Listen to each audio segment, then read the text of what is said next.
Si tu avais la chance de pouvoir tout programmer à l'avance, de dire je vais prendre des décisions et les décisions, je suis certaine qu'elles vont bien se réaliser et que ainsi, je n'ai pas besoin de me questionner sur la suite des choses. La gestion de mon anxiété va tellement être mieux parce que toutes les décisions sont prises et elles ne peuvent pas changer pour le reste de ma vie, ou du moins pour plusieurs années. Est-ce que tu accepterais de faire ce deal-là? Est-ce que tu aimerais pouvoir organiser, planifier, de sorte à ce que si tu as envie de changer de quelque chose, alors là, tu peux le faire, mais que si tu ne veux pas, tout est en place. Et voilà, on part la vie de même. Aujourd'hui, j'ai envie de nous parler que la vie, ce serait le fun, que ce soit un long fleuve tranquille, mais que malheureusement, ce n'est pas ça et que je dois m'y adapter, que ça me tente ou pas.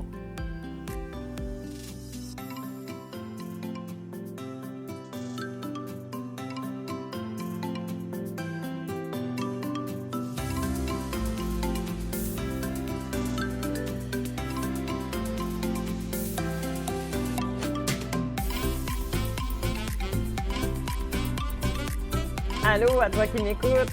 Merci d'avoir choisi le podcast Corsé, le podcast qui parle de coparentalité. Parce qu'on va se le dire, c'est parfois corsé d'arriver à mieux communiquer. Mais une fois bien accompagné, ce n'est pas si sorcier. Je suis Cynthia Girard, psychoéducatrice, médiatrice familiale et psychothérapeute coparentale. Si tu as envie de mieux me connaître, je t'invite à aller voir mon site internet girardcynthia.com où est-ce que tu vas pouvoir trouver toutes les options de services possibles. Alors que tu sois en couple, que tu sois séparé, que tu sois en famille recomposée ou que tu sois un intervenant qui travaille auprès des familles séparées, eh bien, Corsé, c'est pour toi. Je suis aussi maman de 3 enfants, 3 petites cocottes. Alors, ne t'inquiète pas, je comprends ce que tu vis parfois. Je suis consciente que la théorie et la pratique sont parfois difficiles à arranger ensemble. Alors, je vais faire de mon mieux pour vulgariser le plus possible et rendre ton quotidien plus agréable. Mon objectif, améliorer la relation que tu as avec tes enfants et avec ton coparent. Parce que c'est ma mission. Alors, j'espère que tu es prêt parce que Corsé, ça commence maintenant.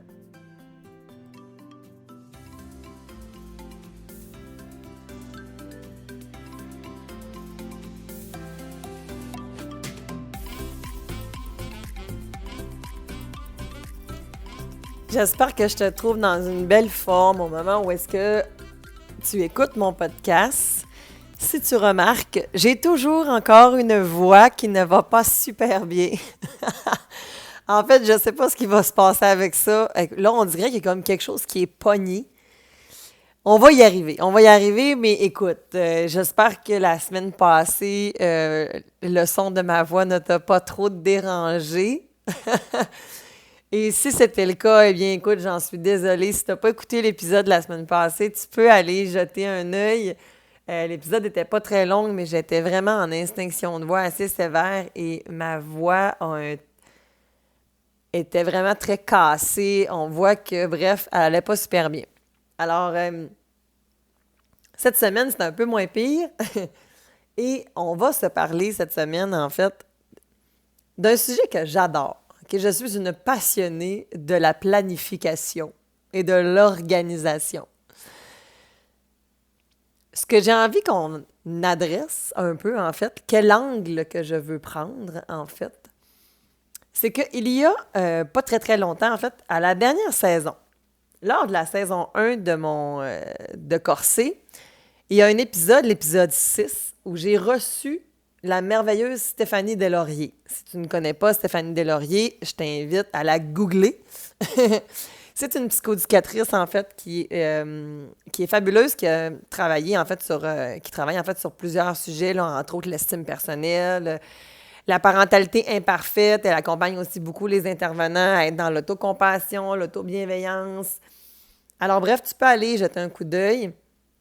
Et quand j'ai reçu Stéphanie, je l'ai reçue, en fait, sous un volet un peu plus, je vous dirais, personnel, où est-ce qu'ensemble, on a un peu parlé, en fait, de la redéfinition de la famille. Parce que Stéphanie, en fait, a vécu la séparation conjugale et elle devait venir me parler d'un sujet en particulier quand on avait programmé, en fait, sa venue. Et au moment où est arrivé le temps de l'enregistrement, eh bien, elle n'était pas du tout disposée à pouvoir traiter du sujet qui avait été ciblé à l'origine parce qu'elle n'avait pas le recul nécessaire pour pouvoir le faire. Stéphanie, c'est une humaine fabuleuse justement pour ça, parce qu'elle elle est capable d'être authentique, d'être transparente, puis de pouvoir se réajuster quand elle réalise qu'elle pourrait manquer de cohérence par rapport à quelque chose. Fait qu'elle n'avait pas envie de venir improviser le jeu de l'expert. Elle avait envie d'être vraiment à cœur ouvert. Alors, on a parlé plutôt, en fait, des clés pour réussir sa recomposition familiale, mais ça, pas en disant que elle était parfaite puis tout allait bien, pas du tout. Si tu as envie d'écouter l'épisode au complet, je t'invite à y aller. Aujourd'hui, je vais pointer en fait plutôt vraiment un extrait très court en fait de cette entrevue-là qui avait eu lieu pour pouvoir mettre en lumière justement en fait les changements qui arrivent dans notre vie. Puis que même si on avait organisé, on avait planifié, tout semblait, tous les astres étaient alignés, mais que finalement, c'est pas ça pantoute qui se passe, t'sais. Et que là, je dois me réajuster. C'est de ça que j'ai envie qu'on discute. Alors, je vous laisse tout de suite à l'extrait et on se revoit dans quelques minutes.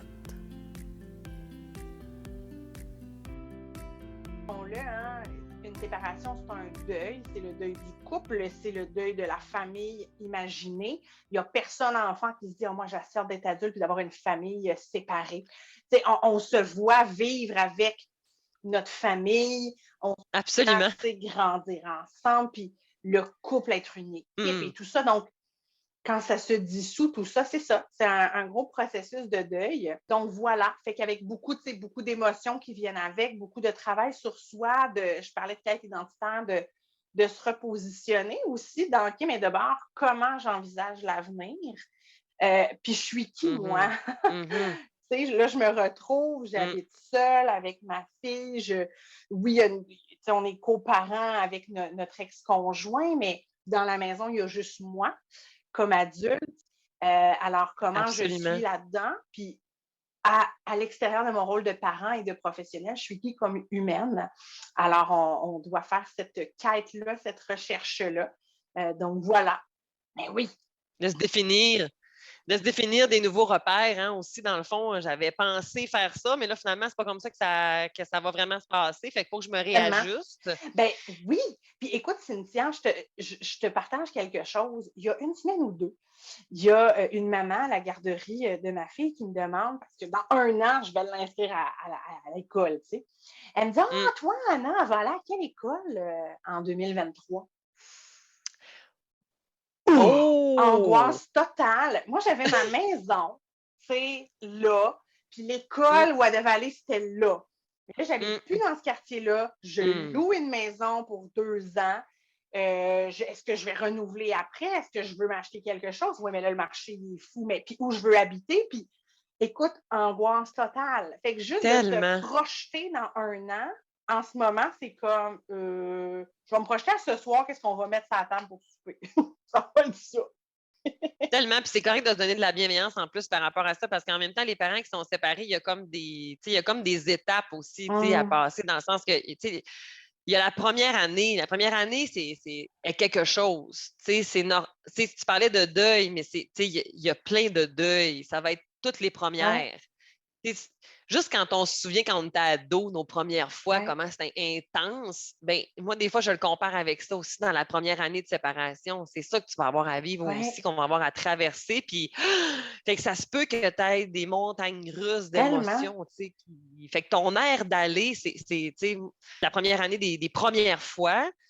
Puis l'autre année, la deuxième année, là, on commence des fois à être plus dans OK, là, on commence à s'installer. Fait que tu sais, les recherches, pas pour rien qui nous disent ça, c'est que c'est le premier 2 ans, puis après ça, on peut commencer à dire OK, là, on va prendre notre air d'aller, là, ça va comme Ouais, s'installer parce qu'il y a tellement de choses qui peuvent changer à l'intérieur de tout ça. c'est fou. Le meilleur des mondes, ce qu'on veut, c'est que ça aille de plus en plus mieux. C'est ce qu'on voudrait, tu sais. Mais absolument, tu as tout à fait Mm. raison. Puis, tu sais, quand tu parles des premières fois, je vais juste penser au temps des fêtes qui vient de passer. Exact. Mhm. J'avais le vertige. Mon premier temps des fêtes, séparé. Tu sais, telle Ouais. journée importante pour moi où je vais être seule parce que ma fille va être chez son Mhm. père. Il y a ça, il y a mon Mm. anniversaire qui s'en vient. Tu sais, ça aussi de OK, là, ça va être. J'espère que mes amis vont le souligner.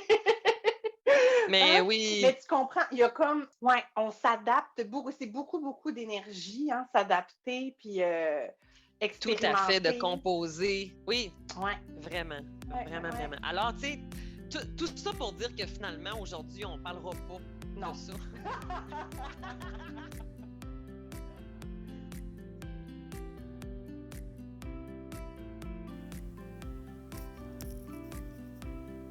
Ah wow, hein? Quel épisode de feu on avait. On était tellement dans le plaisir et dans la bonne humeur. C'était vraiment génial. Si ça tente d'aller plus loin, en fait, sur cet épisode, dans l'épisode, en fait, on avait vraiment abordé, en fait, tous les types de familles qu'on peut retrouver. C'est quoi la recomposition familiale? Qu'est-ce qui serait comme les pistes, en fait, à faire, les pistes à ne pas faire pour que tu puisses vraiment être en mesure de réussir cette recomposition familiale-là, puis y aller en douceur. Parce que, comme tu l'as vu dans l'extrait, hein, on parle d'un fameux 2 ans post-séparation où est-ce qu'on va devoir réviser ou vivre, en fait, différentes étapes pour pouvoir traverser les étapes du deuil, mais aussi s'ajuster. Et là, 2 ans, ça, c'est ce que la littérature un peu nous enseigne comme étant un moment clé où est-ce que plus le temps passe et tu as l'impression que ça se cristallise, que ça s'empire, que ça s'aggrave, que les émotions ne passent pas. Puis là, je parle de la séparation, mais c'est un deuil en général. Hein, de tout type de deuil, habituellement, le temps et la prise en charge que tu vas en faire de ce deuil-là, ça veut dire de comment tu vas t'en occuper. Bien, le temps et ce que tu vas mettre en place devrait faire en sorte que tu retombes sur tes pieds. Hein, dans le fond, que tu t'adaptes à nouveau, que tu développes des nouvelles capacités, que tu te réorganises. Hein, ça, c'est l'étape ultime du deuil, de devoir se réorganiser. Je ne peux pas me réorganiser si je n'ai pas passé à travers les étapes précédentes, celles-ci. Les étapes précédentes, c'est, bien, en fait, la première étape d'un deuil, bien, c'est justement, en fait, des fois, on va passer par le déni. En fait, on ne veut pas le voir. Hein, des fois, je vais prendre l'exemple du couple, mais justement, j'ai pas envie de voir que mon couple, c'est fini. Fait que non, non, non, non, non, non, non. Moi, je pèle par en avant là, nos problèmes de couple, puis je me dis que non, non, non, non, ça va être correct, ça va être correct. Le temps va arranger les choses.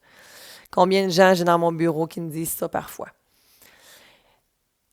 Après ça, ben, des fois, là, je vais avoir le choc. Le choc, c'est comme l'amalgame des émotions possibles. Hein. Je peux avoir de la tristesse, je peux avoir de la colère, je peux avoir de la peine, je peux avoir de la déception. Bref, je peux passer à travers une gamme d'émotions.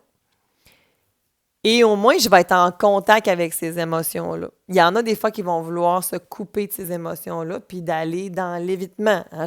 Je vais être un workaholic, je vais aller dans la consommation, je vais travailler, je vais m'occuper full de mes enfants, mais je ne vais pas connecter à cette peine-là puis je vais la ruminer à l'intérieur de moi. Au lieu de la vivre, de l'accueillir, puis d'y donner de l'amour à cette colère-là ou à cette peine-là. Ensuite, ça se peut que je marchande, que j'essaie de négocier, de trouver des alternatives, puis plus le temps va passer, bien, plus je vais me rendre éventuellement vers cette réorganisation-là qui va être pas à la suite de ça, en fait, on va tomber dans l'acceptation où est-ce que là, oups, je vais prendre mon nouvel air d'aller, je vais avoir ma nouvelle vie, en fait, depuis ces événements-là. Bien entendu, quand on vit un deuil, quand on vit quelque chose de difficile dans notre vie, ça va potentiellement créer une crise, OK? Et la crise, ben, va m'amener à, je vous le souhaite, me mobiliser et me développer des nouvelles capacités pour que je puisse m'adapter. Hein? La psychoéducation, c'est ça notre force. C'est vraiment la capacité à développer des capacités adaptatives aux gens ou d'aider les gens à retrouver ces capacités-là ou en développer des nouvelles si on ne les a pas. Et ce que je constate souvent, c'est que des fois, on veut aller trop vite. Et là, c'est pas juste avec le couple, ça non plus, ça peut être partout dans ta vie. Quand on veut qu'une situation soit équilibrée, mais équilibrée de façon utopique. Qu'est-ce que ça voudrait dire, ça? En fait, si vous allez voir sur mon Instagram, le carrousel de cette semaine, il fait mention justement d'une belle ligne, OK, que j'ai faite, qui, moi, j'ai longtemps pensé comme ça, ou j'ai longtemps cherché ça, en fait. Un long fleuve tranquille, hein, un équilibre parfait entre différents aspects de ma vie. Le plus typique, conciliation, travail, famille. Ça te dit quelque chose?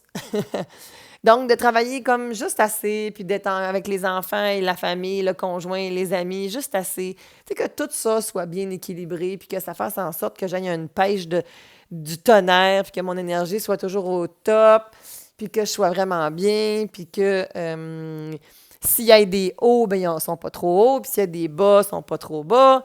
Tu sais, que ce soit très, ben, comment dire, irréaliste. Aujourd'hui, c'est un peu le constat que j'en fais, du moins. Parce que ça n'existe pas. Ça n'existe pas quand je veux vivre des choses. Hein? Si je me mets en mouvance, si je vis des défis, si je me mets des défis dans ma vie aussi, hein, si je sors de ma zone de confort parce que je veux me déployer davantage, parce que je veux m'épanouir davantage, bien, je n'aurai pas le choix de vivre des défis. OK? Et des défis, ça va venir avec un certain niveau de montagne russe. C'est sûr que si je suis toujours dans le top du high, puis dans le top, pas dans le top, mais dans le bas de ma montagne russe complètement, c'est sûr que là, ça fait des déséquilibres qui sont difficiles à gérer au quotidien. Par contre, la vie est ainsi faite que je peux pas. Ça peut pas être toujours un long fleuve tranquille. C'est plus comme une rivière avec différents courants. Puis que dépendamment de ce qui m'arrive, hein, si je suis sur un lac en pédalo, puis qu'il fait super soleil et que soudainement la température change et que je me retrouve à avoir des vagues houleuses qui m'amènent difficilement à retrouver la berge, ben est-ce que je suis responsable de tout ça, moi, là? Il y a des événements qu'on ne contrôle pas. Il y a des choses qu'on ne contrôle pas. Alors, tu sais, je ne peux pas faire autre chose que de m'adapter dans cette situation-là, puis de changer la direction que j'avais prise. Hein? Je ne vais pas continuer ma route sur le lac alors qu'il y a des dangers de foudre à l'horizon. Hein? Je vais rebrousser chemin ou je vais rapidement changer de direction pour aller le plus vite possible sur le bord de la plage. Mais mon objectif initial, est-ce qu'il est encore atteignable considérant les nouvelles données que j'ai maintenant à ma conscience? C'est ça qu'il faut parfois ne pas oublier de prendre en compte. Les décisions qu'on prend, on les prend avec la meilleure capacité qu'on a, avec les meilleures capacités qu'on a au moment où on les prend. Parfois, j'ai des parents dans mon bureau, là, je vais faire un bond dans la séparation. Mettons, les enfants ont 2, 3, 4 ans, OK? Puis on voudrait tout de suite statuer sur quand ils vont être plus vieux, ce qu'on va faire, ce qu'on va dire, quelle école ils vont aller, comment on va gérer le Wi-Fi, puis tout ça. On peut pas. On ne peut pas faire ça. Au même titre que des fois encore beaucoup plus rapprochés. On vient de se séparer. On aimerait ça avoir une garde partagée, mais notre coco, il a comme même pas 2 ans. Puis là, on voudrait tout de suite être du 7-7 parce que ça ne nous tente pas de vivre les aléas d'un 3-2-2-3 ou peut-être comme, mettons, du 8-6 ou quelque chose du genre, tu sais. Je comprends que tu souhaites aller vers, mettons, une garde partagée. Mais c'est quoi qu'on va mettre en place pour se rendre? Parce qu'en ce moment, est-ce que c'est réaliste? Fait que dans ta vie, tu aimerais ça travailler moins, mettons. Mais qu'est-ce que tu vas mettre en place aujourd'hui pour atteindre cet objectif-là? J'ai un de mes mentors qui parle de millimétrer nos actions. J'adore ça. Parce qu'à chaque fois que je fais des petits pas par en avant, bien, je recule pas. Puis parfois, j'ai besoin de reculer pour pouvoir mieux avancer. Ça me permet de prendre du recul. Ça sert à ça des journées de congé. Ça sert à ça des lacs à l'épaule. Ça sert à ça des week-ends de ressourcement. Ça sert à ça du développement personnel. Parce que toutes les meilleures décisions du monde, s'ils sont pris uniquement sur le coup de l'émotion, puis que je ne prends pas le temps de réfléchir à qu'est-ce que je prends comme décision, mais ça se pourrait que je donne des coups d'épée dans l'eau, tu sais, que ça va faire pendant un bout, mais considérant que la décision était tellement impulsive que bien, finalement, je suis comme tout le temps en train de réajuster mon jeu. Puis les enfants, ils s'adaptent, c'est correct. Mais parfois, ça devient aussi insécurisant que les plans, ils changent toujours. Fait que qu'est-ce qui est le plus sage en ce moment? Fait que oui, on peut planifier, puis on peut organiser, et c'est souhaitable. Parce que quand je fais ça, je me dépose. Je me fais un plan de match. Je mets en action des intentions. Je formule mes comportements, mes pensées en vue d'atteindre des objectifs. Puis donc d'atteindre un certain résultat. Mais le résultat, là, tu sais-tu quoi? On s'en fout. On s'en fout parce que la marche que tu vas prendre pour te rendre est bien plus intéressante. Et il se peut qu'en cours de route, tu rencontres quelqu'un, tu rencontres quelque chose, tu réalises quelque chose, tu prennes conscience d'un élément de ton histoire, de ta vie, de X, Y, et que ça fasse changer la donne. Et que soudainement, cette nouvelle information va faire en sorte que ton objectif, elle va venir complètement changer. Puis ça va être parfait comme ça.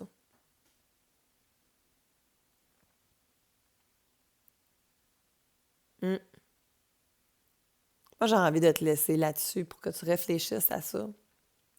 Puis, as-tu l'impression que tu cours après un objectif qui est peut-être plus en ligne avec ce que tu veux en ce moment?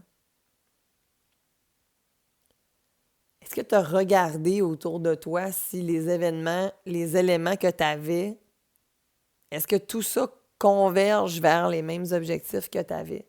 Les mêmes buts, les mêmes intérêts, les mêmes rêves? Puis si ça l'a changé, qu'est-ce que ça fait? Vraiment, là. Ça se peut que ce soit vraiment malheureux, peut-être. Et mettons que tu ne l'as pas eu, la job que tu voulais, parce que tu n'as pas réussi l'entrevue ou parce qu'il y a quelqu'un d'autre qui a été choisi. Et si c'était la plus belle opportunité de ta vie? Quand j'ai eu mon traumatisme crânien en 2020, je ne me rappelle même plus, c'est bon, hein? Ça faisait 10 jours que j'avais quitté le Grand Sius afin de partir à mon compte à 100%. Ça faisait 10 jours. J'avais mis de côté des sous dans le but de me propulser dans mon nouveau projet. Je peux te dire que mon coussin il s'est évaporé. Parce que j'étais même pas encore... Mes assurances avaient même pas encore, tu sais, j'avais même pas tout finalisé, tu sais. Parce que tu penses pas à ça, là. Tu sais, je veux dire, j'avais pris plein de bonnes précautions, mais quand même, de là à tomber la face première sur la glace, puis de perdre la mémoire pendant plusieurs heures, d'avoir disons, besoin de récupération pendant plusieurs mois. J'avais pas prévu ça, mais pas du tout. Par contre, je vous dirais après 6 mois, et encore aujourd'hui, bien, en fait, c'est la plus belle chose qui me soit arrivée, parce que je m'alignais dans le même mur que quand j'étais dans le CIUS. Puis même qu'aujourd'hui, des fois, je me fais un peu la blague en me disant « Coudon, as-tu besoin de te péter la tête sur la glace pour te rappeler de ce qui s'était passé à ce moment-là ou quoi, là, tu sais? » Oups! Ça, c'est mon signal qui me dit « T'es peut-être un petit peu en train de t'en demander trop, la grande, un petit peu. » Donc, et si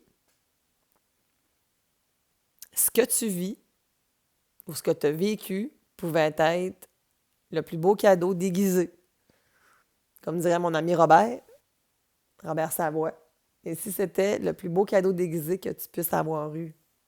Puis ça se peut qu'en disant ça, tu aies vraiment envie de m'envoyer promener. Puis c'est bien correct. Je t'accueille là-dedans. Il n'y a pas de trouble, il n'y a pas de trouble. Parce que oui, c'est vrai que c'est confrontant. Parce que je ne vais pas te cacher que le premier mois de mon traumatisme crânien, les personnes qui auraient eu envie de me dire « Ah, c'est tellement un beau cadeau, je t'aurais envoyé chier solide, je te le jure. » Ça prend du recul pour pouvoir faire ça. Mais il faut aussi, pour faire ça, pour atteindre ce recul-là, il faut que je vive l'émotion que j'ai à vivre. Fait que je vous jure que j'ai braillé ma vie. Puis j'ai eu de la colère, puis ah mon Dieu, j'ai mis mon chapeau de victime pendant un bout aussi. J'ai passé à travers plusieurs étapes pour pouvoir éventuellement mettre mon chapeau de la responsabilisation puis dire « Bon, OK, je fais quoi maintenant? » Parce que là, c'est bien beau, là, mais après ça, c'est quoi? Next step. Qu'est-ce qu'on fait pour la suite?